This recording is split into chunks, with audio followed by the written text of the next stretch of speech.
The numbers get ridiculous. People are saying that Joseph Smith is the genius behind it. We put the numbers to this claim, and it's wild. Whatever methodology you get to, and you get a different number, it's going to wreck your mind, because there's very few scenarios in which this makes sense.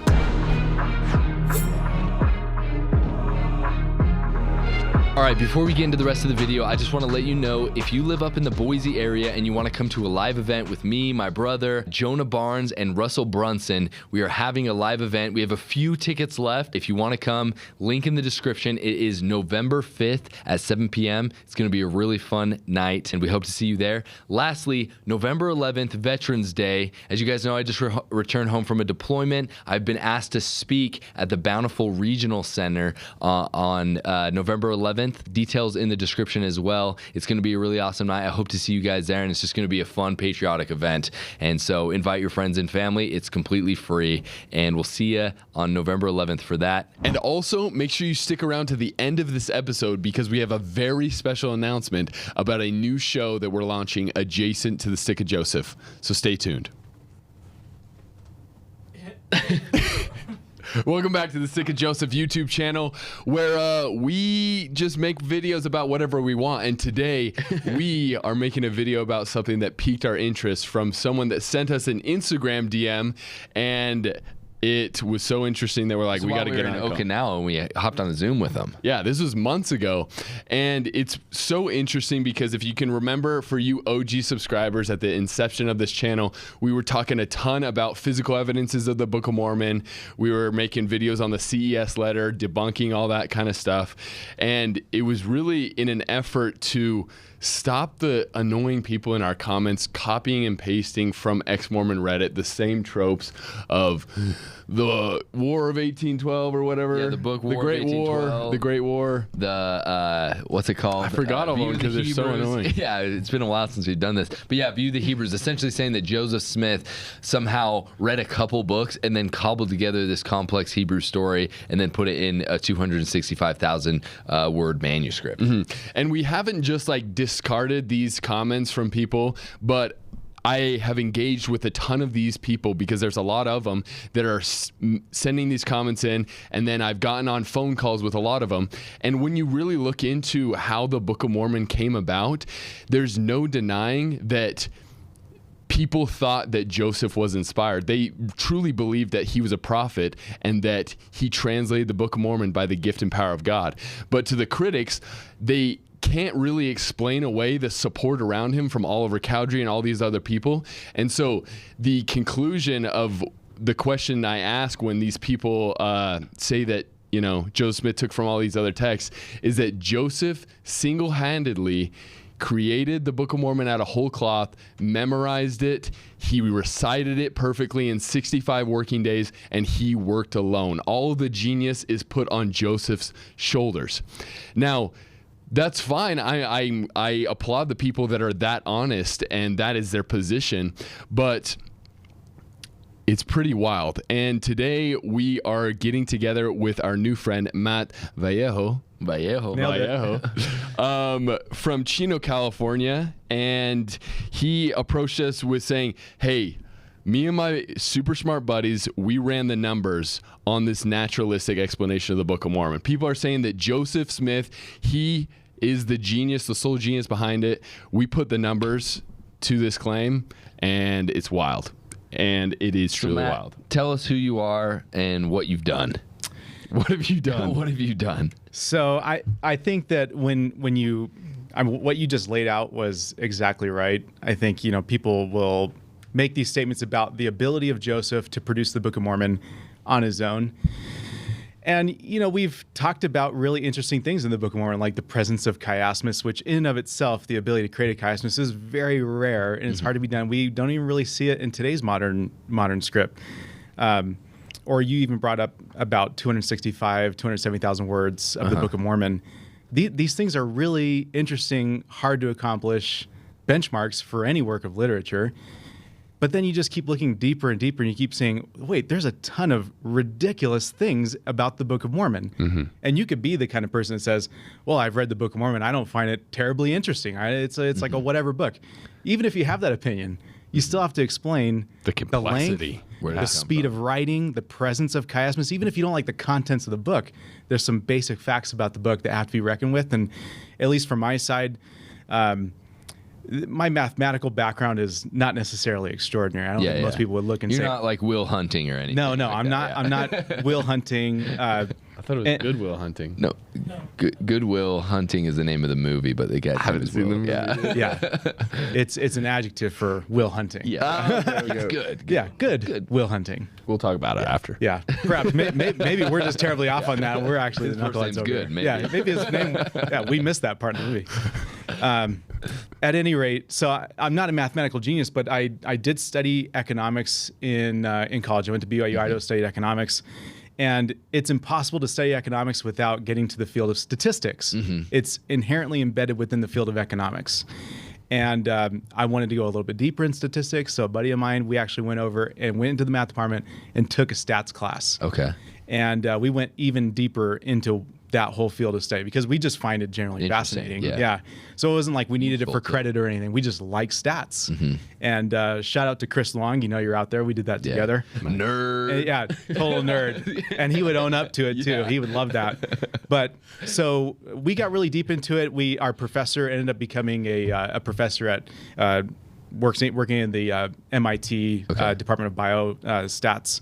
And we would have tons of conversations offline after class just about stats. So I'm a tourist in the field of stats. I won't proclaim myself to be a statistician. Yeah. But what we'll do here is say, okay, let's apply a style of thinking that a statistician would do when you start looking at a claim that Joseph created the Book of Mormon on his own without any divine help, essentially. So we're looking at essentially what we're doing is we're looking at the statistical probability that Joseph Smith Jr. could have produced something like the Book of Mormon. That's exactly right. Okay. Now, and I would say this too at the onset, if anyone's listening and says, "Oh, that's wrong. I don't like the way you did that," or "I came up with a different number," I invite everybody to do an analysis along these lines, apply the same style of thinking, the same principles. You're likely to find a different end number. But I will tell you this, whatever methodology you get to and you get a different number, it's going to wreck your mind. Because there's very few scenarios in which this makes sense, that he could actually produce a Book of Mormon on his own. So I invite everybody, even if you're in the comments, "Oh, I don't like that math function he did." Cool, do your own, bro. Let's see what you come up with. I absolutely invite you to do that. You're going to get a different number than me. And even here, when we talk about this, I'll give an end figure, an upward bounds, and a lower bounds. So you could say like what I think it would be. I'll even make arguments against myself in this too. So you can see my thoughts. Well, let's move to this this PowerPoint. Yeah, we're aided by also your extensive design background in this presentation here, as you guys are all going to see. You're literally going to want to take screen grabs and print this off and put it on your wall at home. Indeed. Roasting him for his PowerPoint, but he roasted himself for the PowerPoint. Yeah, the beauty here is in the numbers and the material. Yeah. So the first slide right here is looking at the categories, right? Yes, and I would say too, like when you think about how you go about looking at the improbability or probability of Joseph Smith creating the Book of Mormon on his own, there's a few key things that jump out at me. You might find different ones. The perfect example, like when you think about this, the style of thinking right here, when you look at things that are particularly weird about the Book of Mormon that are really hard to explain, it reminds me a lot of Moneyball, if you're familiar with that story. You have the Oakland A's, very poor team in Major League Baseball, trying to compete with very, very rich teams like the New York Yankees. And the A's figure out a way to make it to the playoffs, get crazy win streaks, and they do it by looking at what truly makes most sense to win baseball. Getting Brad Pitt, and that's a key factor. Everyone he's a part of is going to win. Jonah Hill's the real hero. Yeah, Jonah Hill. Yeah, just kidding. Yeah, and like the real characters in that story, what's interesting is they said, "Hey, we figured out a way to figure out what matters most to manufacture wins. It may not be grand slams and home runs all the time, but maybe it's just getting on base." But like when they looked at their style of analyzing the sport, it changed. When you looked at it, it changed everything forever. Now all baseball teams in the league are using statistics to figure out their squad and who they're putting on the field. But if you went back 25 years ago for when they started doing this, the way Billy Bean and Paul DePodesta were doing stats is terribly different than the way it is now. You might say that's archaic. Yeah. So again, let's look at what might be in 20 years from now an archaic way of looking at this. There might be people that say, hey, we can go way more in depth. Better. Do it. Yeah. Cool. So this is my archaic way of looking at it. Awesome. Sweet. So here's the categories of what we need to account for. And we'll go through each of these one by one. But just to list them out, Joseph had very low formal education. This is a well-known thing.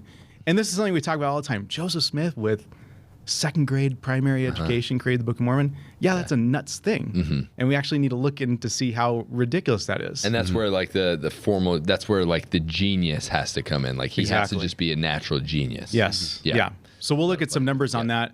We'll talk about the long form book that he created, about 270,000 words. We could see historically how that measures up against other books in that era. And what people were typically writing. We'll look at writing speed. His writing speed is off the charts. Distinct voices. This is not something obviously I've created. There's been studies even at BYU. John Hilton, I think, is exactly that big. I think we got the book here somewhere, but yeah. More distinct voices than some of the best authors in history. Found in the Book of Mormon. And then chiasmus. You know, listeners, if you don't know what a chiasmus is, obviously that's deep research. All we're going to look at is the probability that he gets that into the Book of Mormon. For sure. Not the probability of what a chiasmus is. Okay, cool. So if we go to the low formal education, we know Joseph had about a second grade primary education. And then that was it. Other than that, he's a subsistence farmer. Like if you even think about the day after he got the Book of Mormon, he has to go dig a well out the next day. He's working in the field. And so this isn't someone that's spending his time in deep study. Books and Like you think about people that wrote books that weren't really formally educated. There's people out there that did that. Frederick Douglass comes to mind. Yeah, of course. He wasn't formally educated, but he was deeply personally educated. And his book that he wrote was a biography. So it wasn't necessarily like a work of fiction necessarily or some deep analysis of a culture. It's about himself. So terribly different circumstances between Joseph and Frederick Douglass. You could say equitable education rates, but not the same person, not the same production. Type of work. Exactly. Very different. Interesting. You could even think of like Ben Franklin too, very deeply self-studied, but a very different person than Joseph Smith. So looking at this right here, just so I understand, so you have the category percentage of total titles. What does that mean? So on this, what this is there's actually an organization that tracks imprints or works of literature created during any given time period. And I looked at the 1820s. So if we put the Book of Mormon in context, this is a work going on in the 1820s. This is a percentage of the different books that were written, anywhere from pamphlets to novels, and the percentage of the source of the author. So you would say 35% of all books in the 1820s was written by clergy. Clergy are deeply educated individuals at this time, right? These are academic individuals. You got 30% that are lawyers, and then down and down and down you go. Interesting. Okay. Joseph would likely find himself in that farmers, artisan, self-educated layman. And most likely you have like this anonymous and pseudonymous. Like they're going to be probably above the farmers and artisans and all that stuff. Yeah, there were definitely people that were printing under pseudonyms. I think Jane Austen did that at some point. She was it Pride and Prejudice at first was first printed under the author of Sense and Sensibility. Okay, So there's going to be scenarios where people are not publishing under their own name. Okay, cool. So during this time, for context too, there was about 41,000 unique imprints in the U.S. Really? So what is the time period? So the 20s? 1820 through 1829. 1829. Okay, perfect. So the exact decade we want to know about. Exactly. Okay, cool. So 41,000 books are written. Yes. 5% of them are, 5 to 7% are from the same sort of education level. Exactly. Okay, that's cool. exactly right. Interesting. So like even off the bat, you would say, okay, from a profile, a style of person, he's in the minority of the individual type that would even write something that would get printed. It's not normal for someone who is a farmer to write a book. It will happen. There are some out there.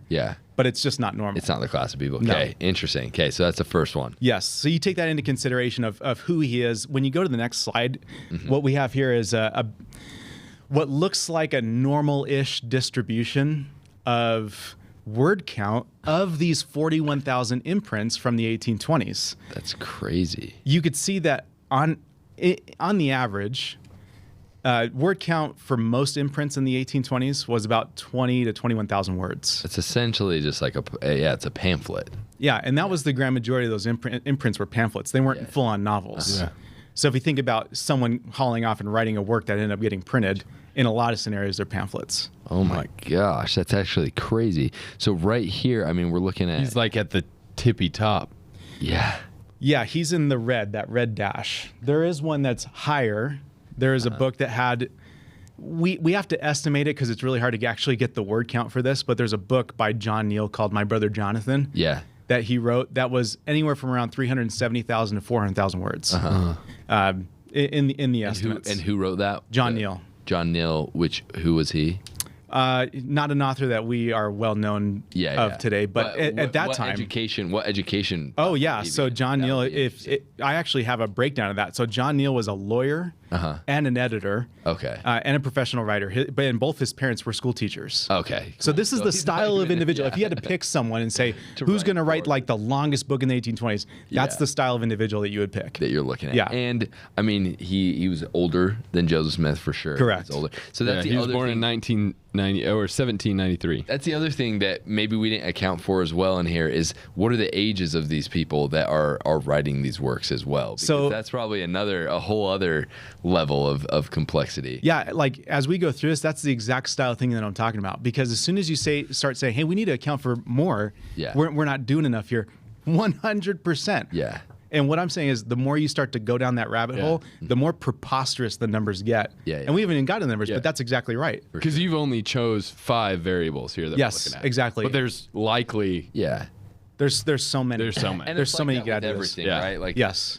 And you know, and before we get too crazy here, like, everything in its own right is kind of unique, right? Yeah. But the whole point of statistics and probability is that there is a statistical probability of certain things happening, right? And if it goes kind of like our Zoom conversation, I'm sure you're going to go into like you're more likely for this to happen than for the Book of Mormon to be created. So we're going to look at that. Those preposterous we will look things, at right? that. Yeah. And so even though someone might be watching and be like, well, yeah, of course it's unique, and you know you can account for a million of variabilities, but there is statistics is a reliable and respected way of thinking of things. And so Well, and the people that are saying that Joseph Smith created this out of whole cloth, they are the proponents of not the divine, right? Yeah. And so statistics is another form of just looking at it without any divine intervention. like it's Yeah.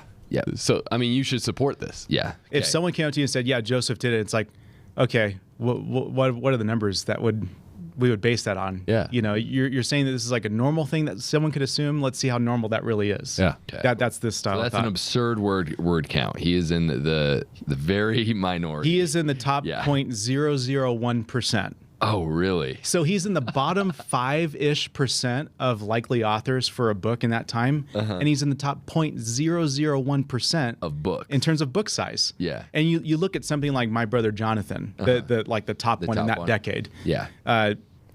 John Neal self-reported that it took him about a year to write that.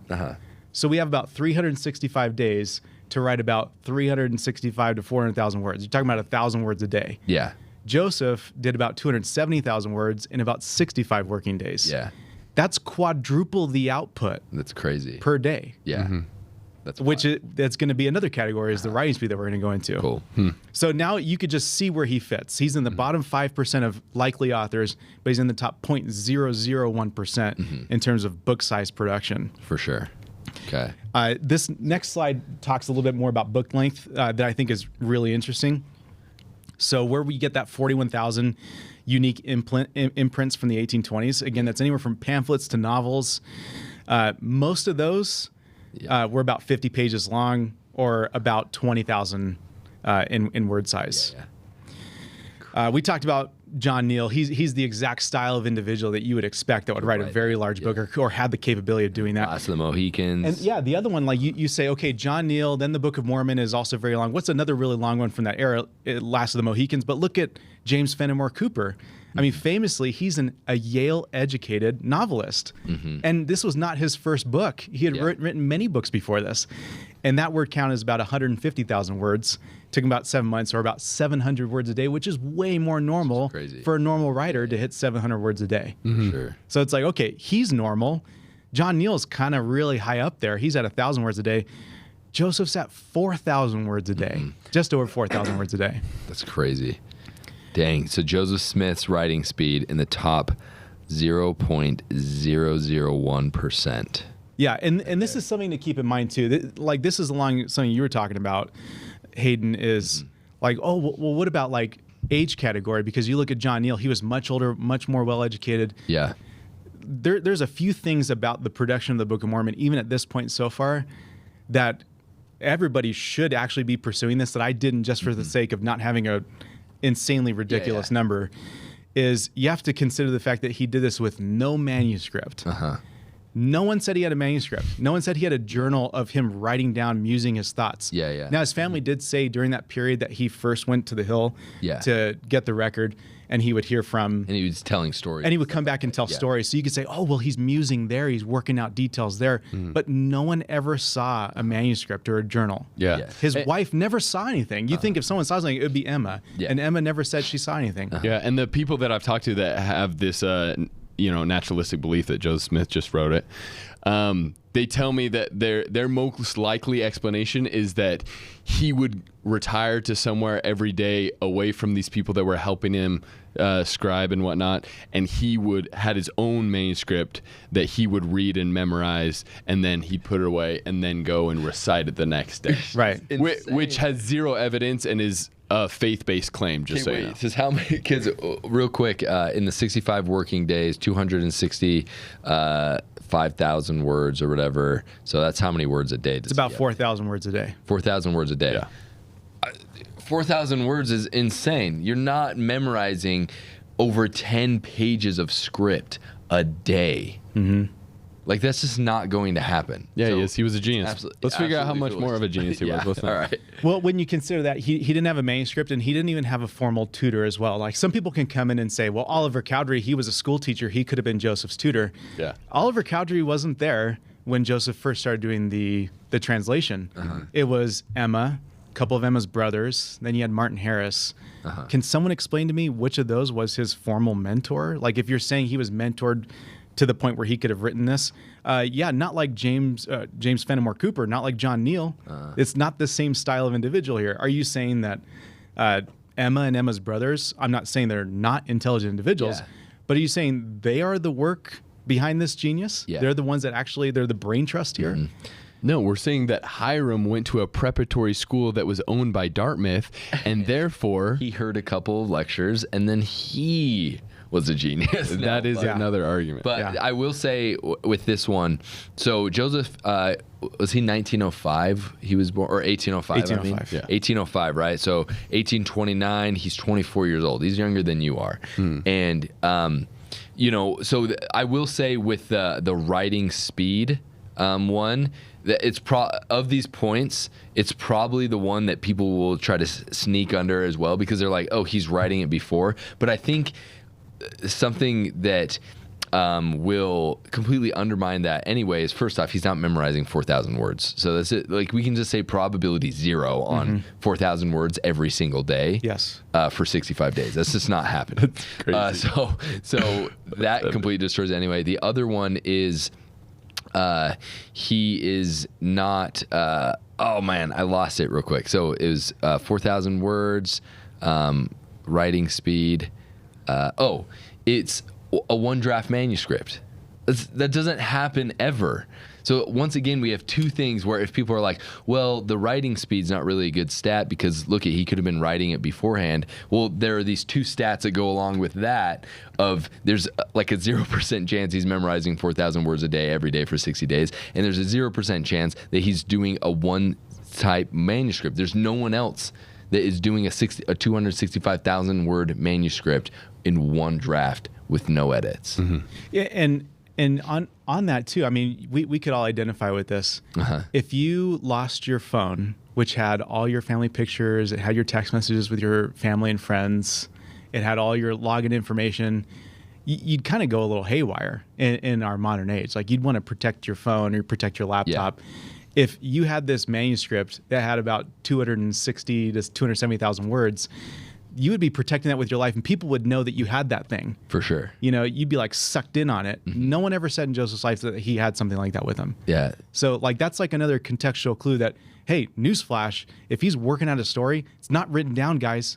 His own family's not finding anything. They never said he had a journal that, he's keeping like this, like a little schoolboy, because he's got to protect those 270,000 words. And when are those, and also when is he finding time to do this? Right. Like it takes so, like you're seeing that these really well-trained authors, the average word per day is like 100 to 300 words. So like if he's really working this out, like that 100 to 300 words is hours of working though. Like people that have actually tried to write, I ghost wrote a book one time and it was the hardest thing ever. It took 6 months to write like 250 pages and it was it's not even in the same realm of complexity as the Book of Mormon. Right. And that was really hard for me who, haven't been to college, but I went through all of, formal education through high school, and it's just, people don't understand how insane it is to actually think that he could secretly write this without anybody else knowing. And then memorize it. And then memorize it, all while being a subsistence farmer. Yeah, dude. Like trying to make ends meet for your family and like live. Yeah, when you're out in the fields, what more do you have to do? Yeah. You're not listening to podcasts. And he never wrote a book before this. This is another key thing too. Like you look at some of these storied authors. His first time he does this, and he's out producing any other author at the time. Okay, that's an interesting data point. Well, this is a weird slide here. Tell us more about this, the National Novel Writing Month. Okay, so now for those that know about the National Novel Writing Month, or NaNoWriMo, they know that there's that sounds like a David Butler thing. He probably knows about that. Yeah. Yeah, there's some interesting controversy with this because they just like officially shut down the NaNoWriMo, but now people are doing like a NaNoWriMo 2.0. So those that know it, they would appreciate the context I just gave there. Yeah. However, there's this thing they do each year. ChatGPT ruined NaNoWriMo. Yeah, that's exactly right. That's one of the things is AI being used with can't trust anymore. Yeah, and people are like, oh, well, if you use it, that's not good. If you don't use it, you're being an ableist. Yeah. So the NaNoWriMo challenge is over a period of 30 days. The challenge is to write a 50,000 word book over a period of 30 days, which works out to about 1,667 words a day. Yeah. Of those that attempt, only between 15 to 20% each year actually complete that. These are people that have computers and keyboards and can actually make edits and type.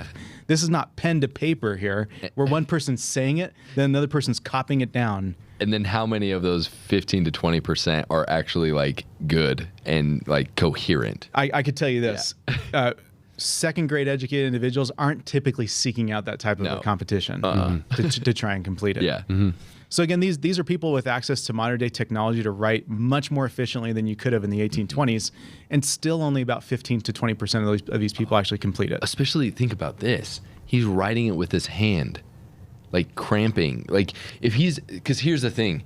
If he's writing the Book of Mormon, even if it's beforehand, he's for sure not writing it in one draft. It would be impossible. So he's writing it by hand, reading it, and then changing it again and again and again. Because we see, some of his other writings and changes and stuff that are made of things that he's dictating. So it's like he's handwriting this, which takes way longer than typing. I can type way faster than I can write with my hands. Yeah. It's absolutely insane. And there's readbacks too. So if you ever had to translate from one language to another, you know how slow that process is. When someone's trying to give a speech and you're trying to like translate right next to them, it's so slow. Yeah. So he's translating, and then there's a readback from the person that's writing it down, the scribe. Yeah. So it's taking twice as long to get the same words out because of that readback during the translation process. Okay, cool. So again, that puts Joseph's output to about 4,000 words a day, which is 3.5 times what people that enter the NaNoWriMo can even do. That puts him at a 4.66 standard deviation over the mean. Which we totally know what that means. Yeah, but like for our viewers, like, what does that mean? So like when you think about standard deviation, you say, okay, if you have like a normal distribution, like a bell curve, you would say, okay, within the first standard deviation, you'd expect about 68% of all data be within that first standard deviation. And then within the second standard deviation, as those tails start to go out, you say how many are captured within the second standard deviation? You'd say, okay, that's about 95%. And then you say, what about the third standard deviation? That's about 99% are going to be within that third standard deviation. Yeah. He's, give or take, with these numbers here, assuming a standard deviation, he would be at 4.66 as a standard deviation above the mean.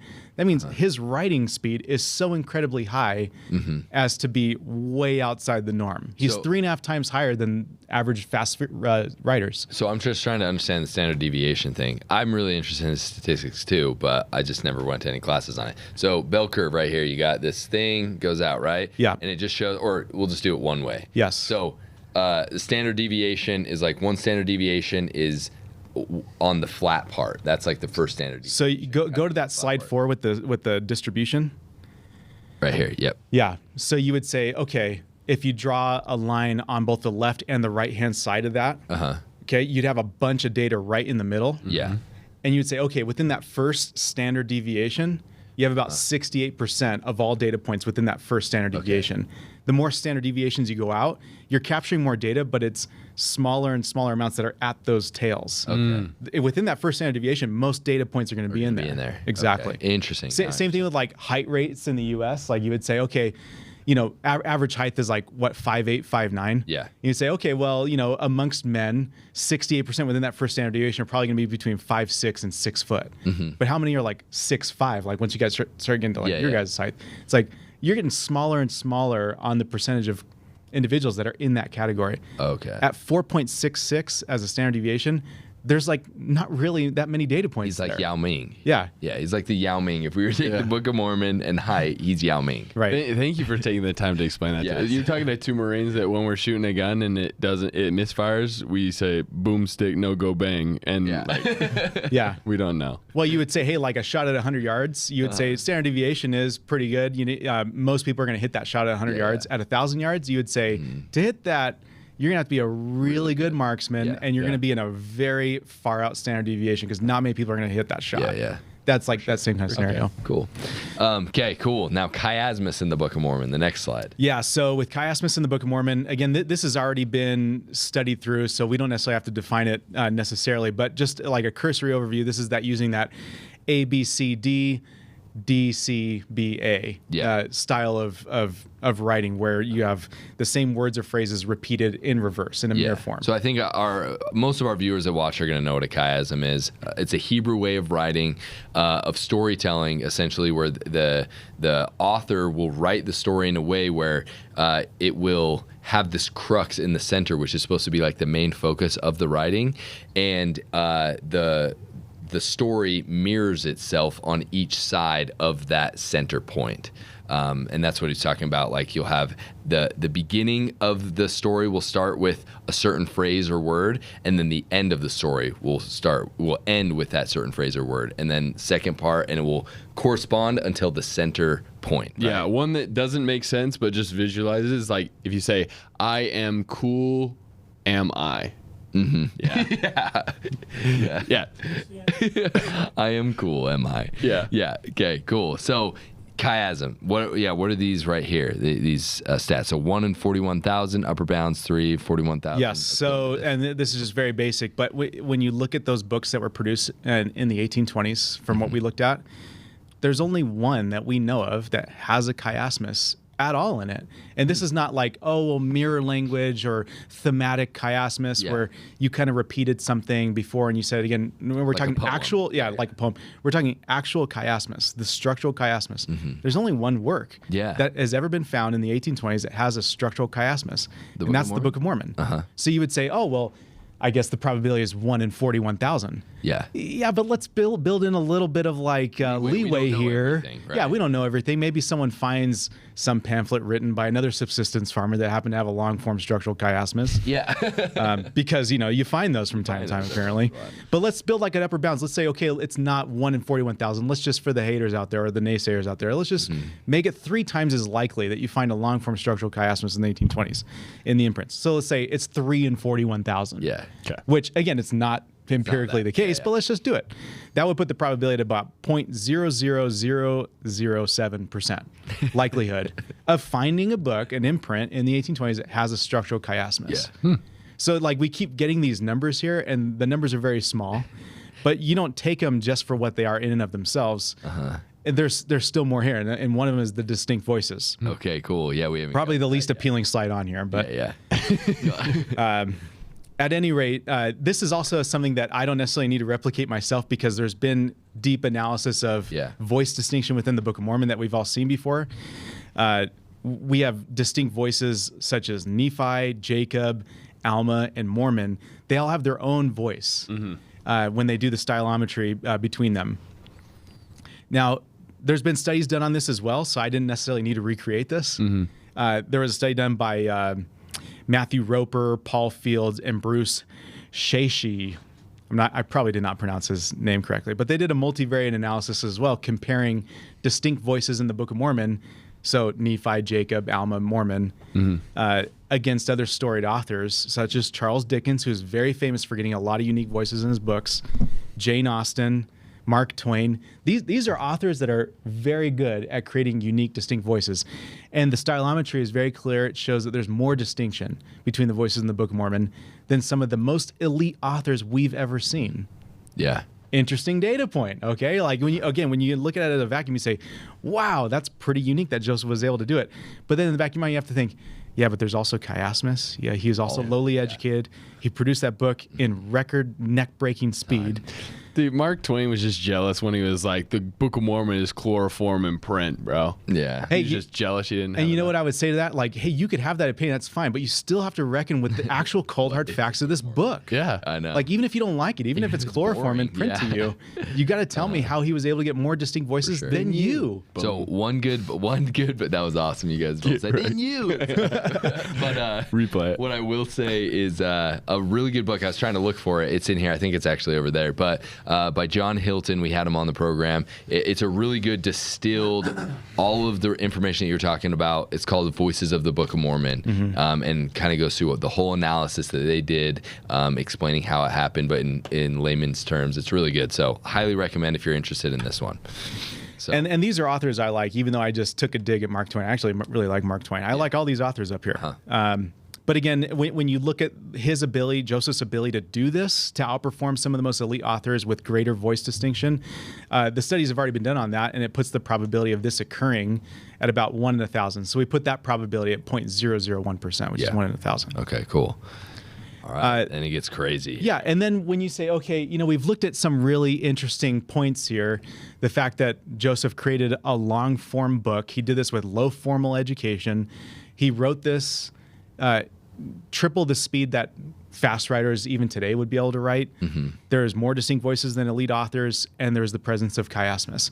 We each have our own probability that we would assign to these things. These are the ones that I've assigned to it as we've gone through our discussion. And again, at home, if you want to do these studies and figure out the math on your own, 100. I actually want you to do it. That way we can argue over whose methodology is better.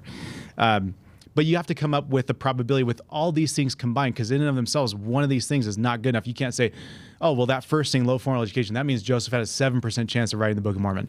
No, that's too simplistic. You're not going deep enough, because there's these presence of these other things that you have to also combine with it. So when you take all these things together, you actually get a really long function, which is, it starts off with P about middle of the way through the slide. This is a conditional probability function. Most people will say, let's just multiply all the probabilities together. If you simply multiplied all those probabilities together, you're assuming all these categories are independent. They don't have anything to do with each other.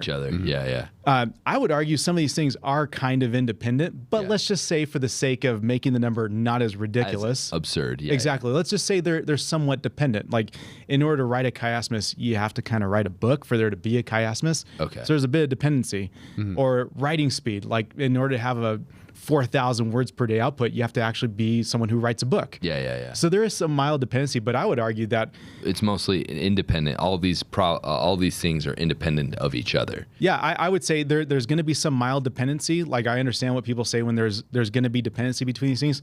I would argue you don't really necessarily need to be able to write a long form book and be a speed writer, because those are two different skills, writing fast and writing long. And I think in most of the cases, they probably work against each other. And like they're connected, but they work against each other, probably lowering the probability. So like, for example, he has such a low formal education that it makes it even less probable that he's going to write a long form book. Yeah. And then writing, having distinct voices, in a long form book, but also having writing speed. Like, so these things all working together probably in most ways inhibit the probability and lower the probability rather than bolster it, if that makes sense. Like, think about the presence of a chiasmus. You're busting out 4,000 words a day, and then you think, I got to get a chiasmus long form in Alma 36. Yeah.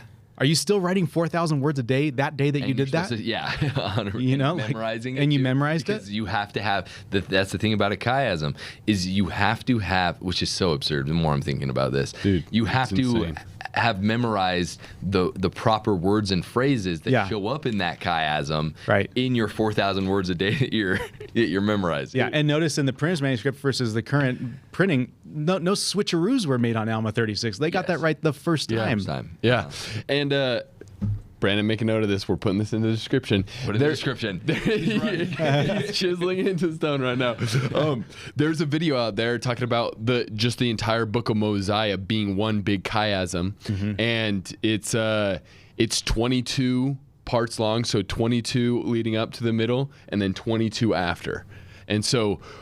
In total, 22 ideas are repeated, but 44 total verses that relate to one another in the entire Book of Mosiah, culminating into the center, which is Mosiah 14, which is arguably one of the most messianic chapters of Isaiah.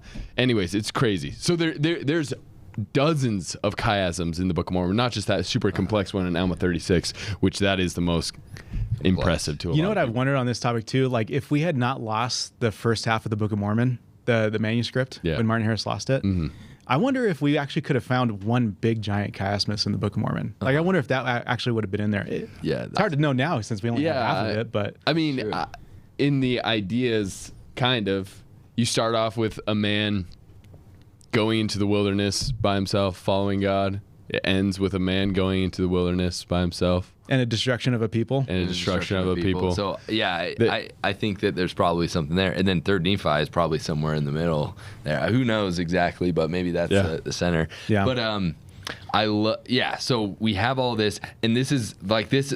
As you said at the beginning, I feel like these are pretty conservative. Yes. Like, this is very, very, very conservative. Yeah. So what I did is I said, okay, let's not just multiply all, because if you multiply all these, you get a preposterous number, and it kind of boggles the mind. We talked about some preposterous numbers.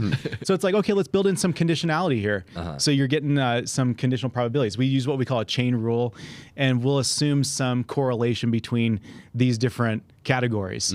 So you could say, let's say they're 30% dependent on the high end, and on the low end, let's say they're 20% dependent. But we just made an argument that some of these is probably even a lower correlation than that.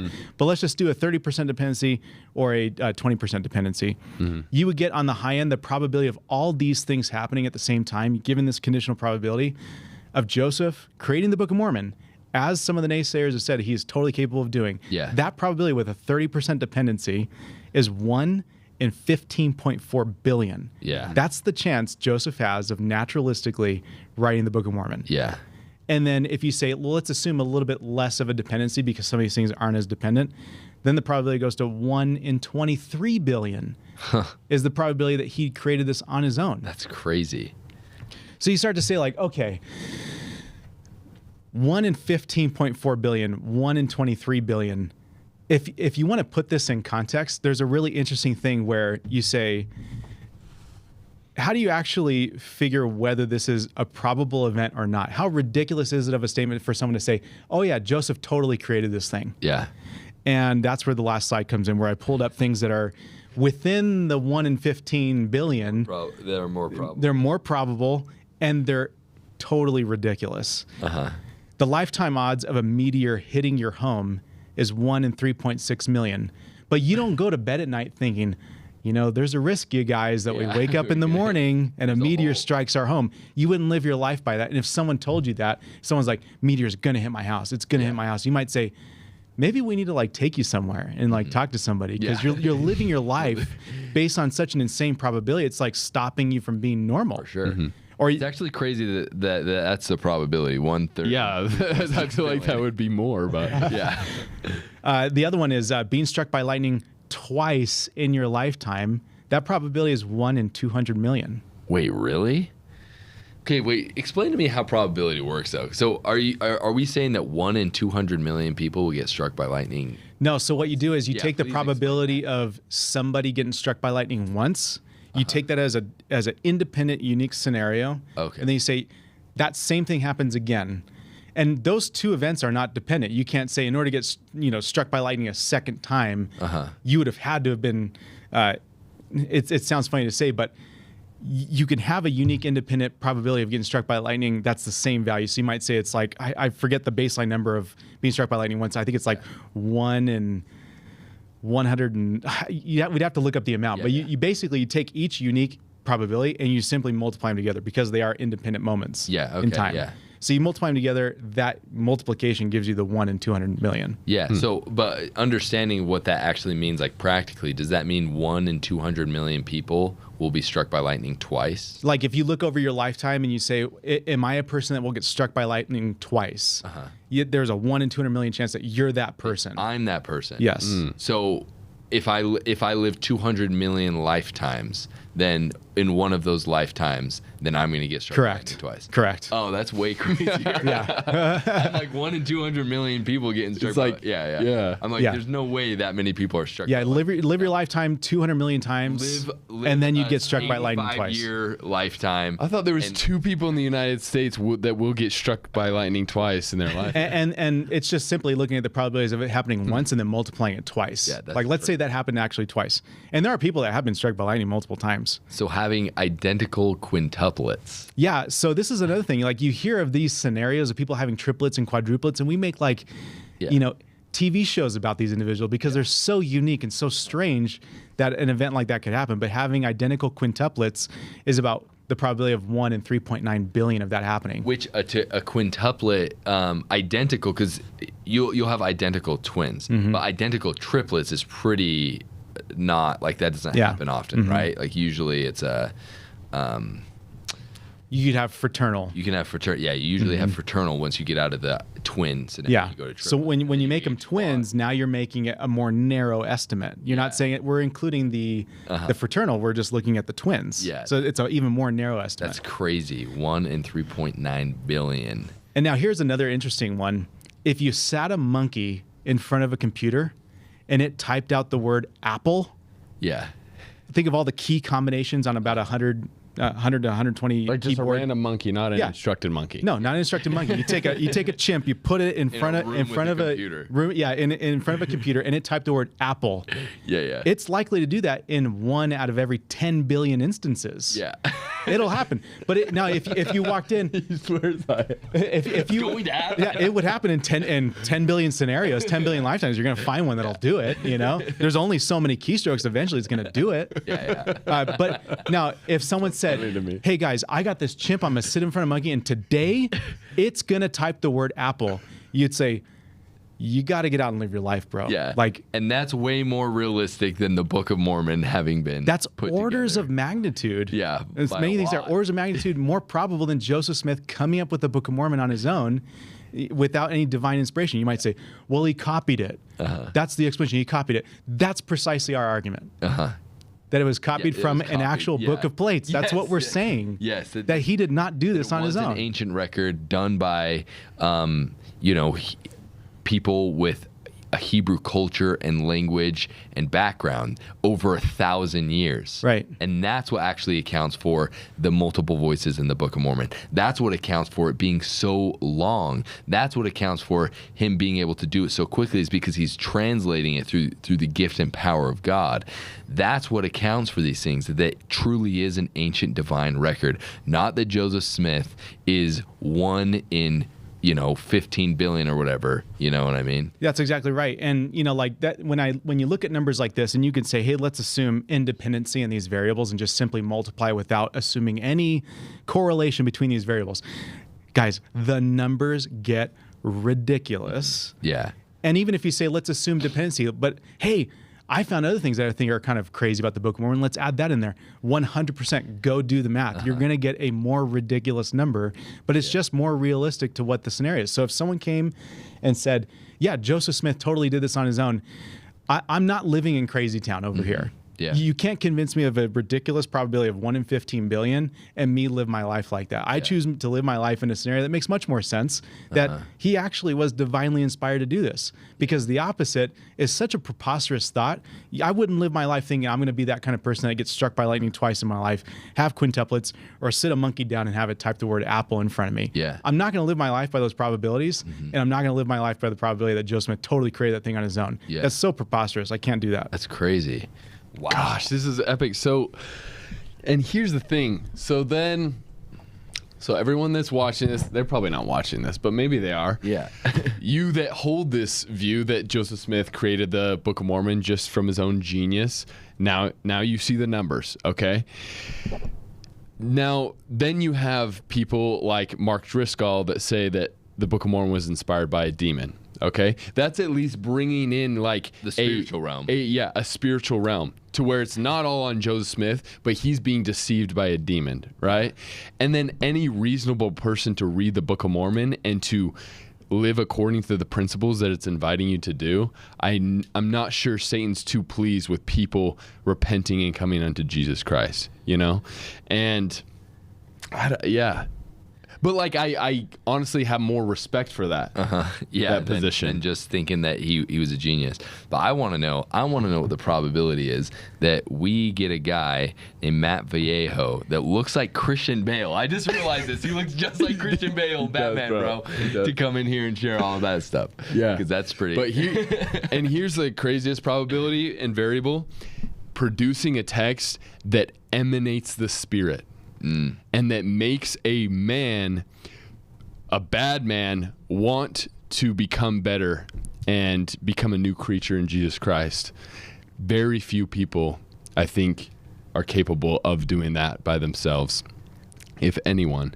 And Matt, to kind of wrap up, this is amazing stuff that has helped to defend the validity of the Book of Mormon. But I'd love to give you the opportunity to share what the Book of Mormon has done for you in your life, and why you took it upon yourselves to look into this. So when Alma is teaching Alma the Younger is teaching in the beginning of the Book of Alma, he's talking to a group of people and he says, the reason why I know these things are true is because I fasted and I prayed to know that they're true.